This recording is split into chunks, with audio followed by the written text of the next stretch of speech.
मैंने अपनी तरफ से ये प्रयास किए हैं कि दोनों पार्टियों को पूरा टाइम दिया है और मुझे इसलिए इस ऑर्डर को जल्दी करना था क्योंकि एंटी डिफेक्शन लॉ के अंदर जो इंटेंशन है उस लॉ की और कमीशन जो लॉ कमीशन की जो रिपोर्ट्स हैं वो ये बोलती हैं कि आया राम गया राम की पॉलिटिक्स नहीं होनी चाहिए।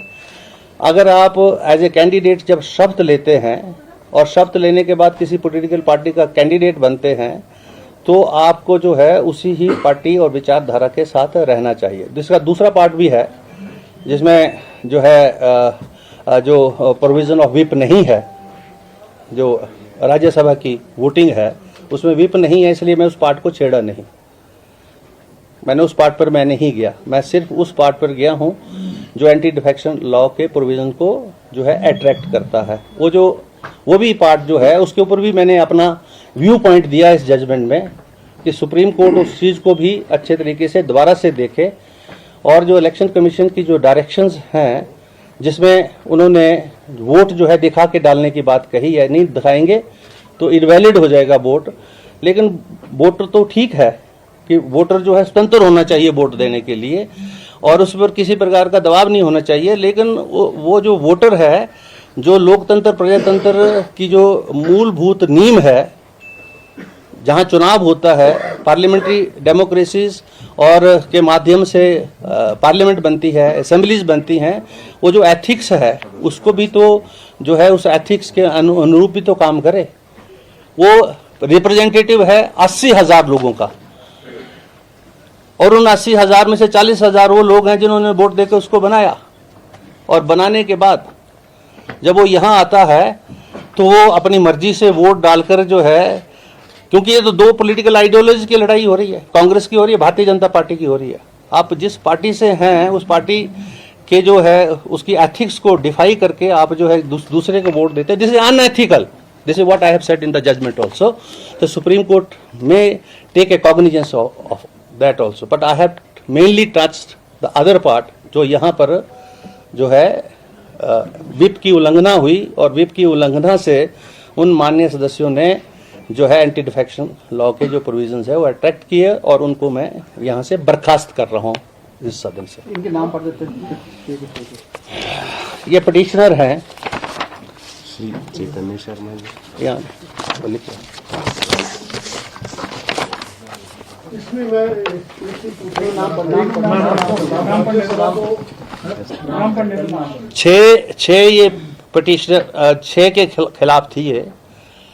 एक तो हमारे माननीय सुधीर शर्मा जी, दूसरे जो है चैतन्य शर्मा जी, देवेंद्र भुट्टो जी, राजेंद्र राणा जी,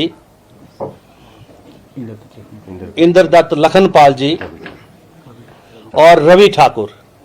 ये जो हैं ये इन सब का संबंध कांग्रेस पार्टी से है। अगर सर ये नई पार्टी फॉर्म करते हैं और 1/4 इनके साथ एडजस्ट होते हैं तो ये ऑर्डर इम्प्लीकेबल होगा उस पर? अभी तो ये ऑर्डर जो है, इस ऑर्डर के माध्यम से उनकी सदस्यता रद्द कर दी गई है। अब इस मान्य सदन के वो सदस्य नहीं रहे मेरे ऑर्डर के मुताबिक। हाई कोर्ट क्या बोलती है, सुप्रीम कोर्ट क्या बोलती है, क्योंकि मेरे इस ऑर्डर की भी जुडिशियल स्क्रूटनी है। This order is not in finality, this order is a subject of judicial scrutiny and if the high court whatever the high court says, there is a supreme court also for that. So ये जब दोनों जगह इसके ऊपर judicially scrutinise होके आएगी तब ये ऑर्डर इन फाइनलिटी होगा। जब उन्होंने कांग्रेस के खिलाफ वोट नहीं दिया तो एंटी डिफेक्शन कैसे होगा? सिर्फ बिल के आधार पर भी एंटी डिफेक्शन? यस, होता है, वही मैंने पढ़ा है और आप उस लॉ को देख लें। मेरा सवाल था कि क्या उनको भी सुना गया जो अफेक्टेड पार्टी जिसको उनके लॉयर्स थे, क्योंकि दे उनकी पर्सनल अपीयरेंस के लिए उनको इन्फॉर्म कर दिया। उनके व्हाट्सएप के ऊपर जो है क्या मान्य है व्हाट्सएप, ईमेल हमारी विधानसभा जो है। Sir listen to me now Bhardwaj ji, हमारी जो मेल है व्हाट्सएप है, मैं नहीं भी मान्य हो, हम ई विधानसभा हैं और अभी एविडेंस एक्ट जो है अमेंड हो गया पार्लियामेंट से, जिसमें 170 के करीब एमपी बाहर किए गए और एविडेंस एक्ट में ये बोल दिया कि जो आपकी जो ये मीडिया के अंदर कैमरास के अंदर जो स्टेटमेंट्स है that is also a primary part of the evidence also. When the Supreme Court and the Union of India has amended the Evidence Act and the CRPC and the IPC, then there is no need to ask such kind of a questions. Sir उनकी तरफ से कोई दलील दी गई नाम उनकी तरफ से बार बार वकील साहब एक ही मुद्दे को बोल रहे हैं, मुझे और टाइम चाहिए और टाइम चाहिए। मैंने कितना टाइम चाहिए आपको? क्योंकि ये इशू तो ये है कि चुनी हुई लोगों के द्वारा मेजॉरिटी की सरकार जिसको सत्ता 5 वर्ष के लिए सौंपी गई है, आपका जो एक्ट एंड कंडक्ट आपके क्लाइंट्स का है